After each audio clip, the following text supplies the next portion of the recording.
요즘 강원도의회에선 행정사무감사가 한창이죠. 다양한 강원도 행정과 사무에 대해 도의원들의 질책이 이어지고 있는데요. 얼마 전 저희 프로그램에서도 지적했던 혈세 먹는 하마 미시령 터널에 대해선 담당 공무원들에게 책임을 물어야 한다, 이런 의견까지 나오고 있습니다. 자세한 이야기 오늘 심층 인터뷰에서 짚어보죠. 강원평화경제연구소 나철성 소장과 이야기 나눕니다. 안녕하십니까? 예, 안녕하세요. 네, 강원도에서 지급하는 미시령 터널의 손실 보조금이 눈덩이처럼 불어나고 있습니다. 지난해에 119억 원을 지급했는데요. 올해는 또 141억 원을 물어줘야 하죠. 이 손실 보조금의 규모가 앞으로 또 얼마나 더 커질까요? 예, 앞서 말씀하셨지만 올해만 보조해야 될 손실 보조금이 무려 141억이지 않습니까? 네. 근데 여기에 이자 150억, 감가상각비 38억까지 합치면 올해만 해도 물어줘야 될 비용들이 329억에 달하거든요. 네. 근데 문제는 여기에 그치는 것들이 아니라 현재 강원도에서 제출한 자료에 의한다고 한다면 2036년까지 무려 3,673억 정도를 우리가 지불해야 된다라고 하는 것들이 나와 있고요. 2015년도에 강원연구원에서 발표한 자료에 의한다고 한다면 2030년까지 무려 5천억 정도의 손실이 발생한다라고 하는 것을 봤을 때 올해 그 속초 1년 예산이 3천억이 좀 넘지 않았습니까? 네. 그런데 현재 손실분이 얼추 계산한다고 하더라도 4천억 원에서 5천억 원에 이른다라고 할 경우에는 정말로 막대한 손실분과 이자분이 발생한다라고 이렇게 볼 수 있겠죠. 네. 한 3천억 원, 5천억 원, 정말 어마어마한 금액인데 어쩌다가 이렇게 된 건가 싶기도 해요. 뭐 처음부터 필요 없는 도로를 만든 건 그런 건 아니죠? 참 말씀하셨던 대로 어처구니 없는 상황들이 강원도에서 계속 연출이 되고 있는데요. 초기 때부터 좀 문제는 있었습니다. 물론 필요 없는 도로야 어디 있겠습니까? 그렇지만은 이와 관련된 도로는 가장 중요했던 게 이 서울과 수도권과의 교통망 확보를 통해 가지고 관광객 유치에 가장 목적이 있었던 거 아닙니까? 네. 그런데 이 사업이 추진된 것들이 98년도 5월달, 99년 1월달에 이제 기본 계획이 고시가 나기 시작하거든요. 그런데 이미 98년 5월달에 춘천 양양 고속도로 구간 기본 설계 계획이 나오게 됩니다. 그렇기 때문에 이 사업을 준비할 때 이미 한쪽에서는 춘천 양양 고속도로 설계가 들어갔기 때문에 충분히 예상할 수 있었던 부분들이었거든요. 그렇기 때문에 굳이 이 도로를 꼭 고속도로가 필요하다고 하더라도 민자를 유치해서 급박하게 실시해야 되는가라고 하는 것들은 근본적으로 문제가 남고 있고, 또한 2008년도 9월 달에도 이와 관련된 재계약이 이제 2006년 9월 달에도 이제 재계약을 추진하게 됐는데요. 이때 본다고 한다면 이때도 통행량을 연간 한 1,400만 대로 예측하고 있는데요. 작년도에 이 도로에 오갔던 교통 차량이 300만 대가 채 안 된다고 봤을 때 엉터리 추계에 입각한, 그리고 그 추계에 입각해서 모자란 손실분들을 대폭 지원하도록 하는 협약을 체결한 이 강원도 당국에 커다란 문제가 있다, 이렇게 좀 판단해야 되겠습니다. 네. 그 1차 변경 협약 당시에도 문제가 있었다면 그때 그 협약을 이끈 공무원들은 어떻게 됐나요? 좀 책임을 졌나요? 이게 문제인 것 같은데요. 어느 누구도 책임지지 않았고, 네. 또 이 공무행정상의 문제가 발생할 경우에는 천상 배임의 문제와 관련될 텐데요.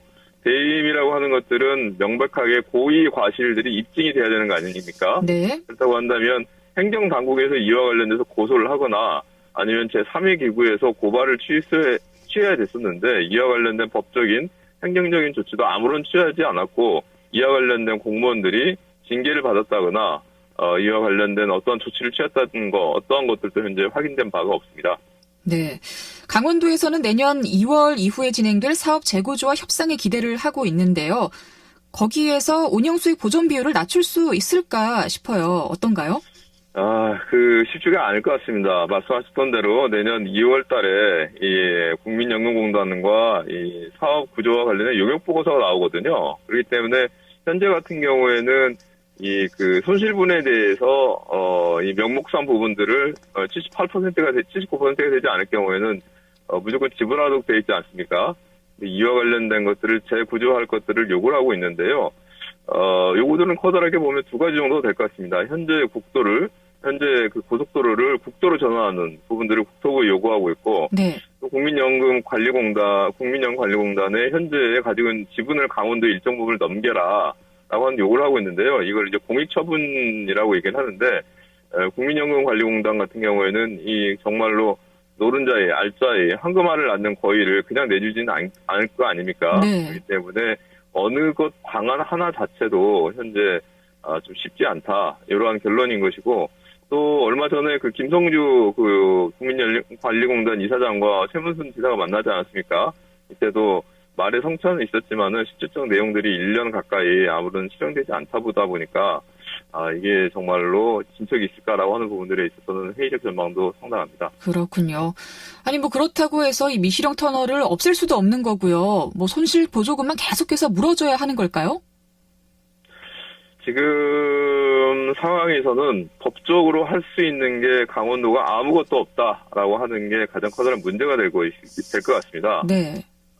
그렇기 때문에 현재 상황이 된다고 한다면 5천억 정도를 정말로 앉아서 현실에 대한 상황이 발생할 수 있는데요. 단 하나의 방법이 있다고 한다면은 우리나라 분다면 법보다 무서운 게 바로 민심 아닙니까? 네. 춘천 서울 간 고속도로 같은 경우에도 이미 협약이 체결되어 있지만 워낙 그 고속도로의 역할을 하지 못하고 민원들이 강하다 보니까 계속적으로 통행 요금을 깎아주는 이러한 그 조치를 취하고 있거든요. 그렇기 때문에 강원도민들이 전폭적으로 나서서 또 정치권도 나서서 이 문제 가지고 달라붙어서 목소리를 정말로 강하게 낸다고 한다면 조정의 여전히 있지만 지금처럼 어떤 사안에 따라서 시기에 따라서 간간히 내는 목소리 정도로 가지고는 아마 공단을 움직이기에는 턱없이 부족하지 않을까 이렇게 좀 생각이 듭니다. 네. 뭐 혹시 또 이제 그 주민들에게 통행료를 대신 내주는 게 뭐 통행량 확보에도 유리하다, 도로도 살릴 수 있다 이런 얘기도 있던데요. 어떻게 생각을 하시는지 간략하게 좀 부탁드리겠습니다. 예, 그 부분 같은 경우에는 매우 충분히 취할 수 있는 방안이라고 생각합니다. 그 많은 예산이 들지도 않을 뿐만 아니라 주민들에게 있어서 기간의 희생의 부분들을 보상할 수 있기 때문에, 그럼에도 불구하고 워낙 인원수가 적기 때문에 현재 통행량의 문제를 해결하는 데는 많은 한계가 있을 걸로 좀 예측이 됩니다. 네, 참 마땅한 해결 방법이 보이지 않아서 참 답답한 것 같습니다. 자, 오늘 이제 미시령 터널과 관련해서 강원 평화경제연구소 나철성 소장과 함께 이야기를 나눠봤습니다. 고맙습니다. 예, 감사합니다.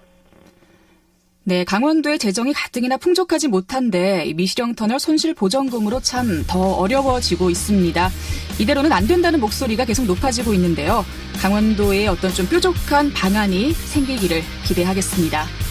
11월 20일 수요일 라디오 동서남북 오늘 순서는 여기서 마칩니다. 지금까지 기술 반창우, 구성 정재익, 진행의 김서연이었습니다. 함께해 주신 여러분 고맙습니다. 저는 내일 이 시간에 다시 인사드릴게요.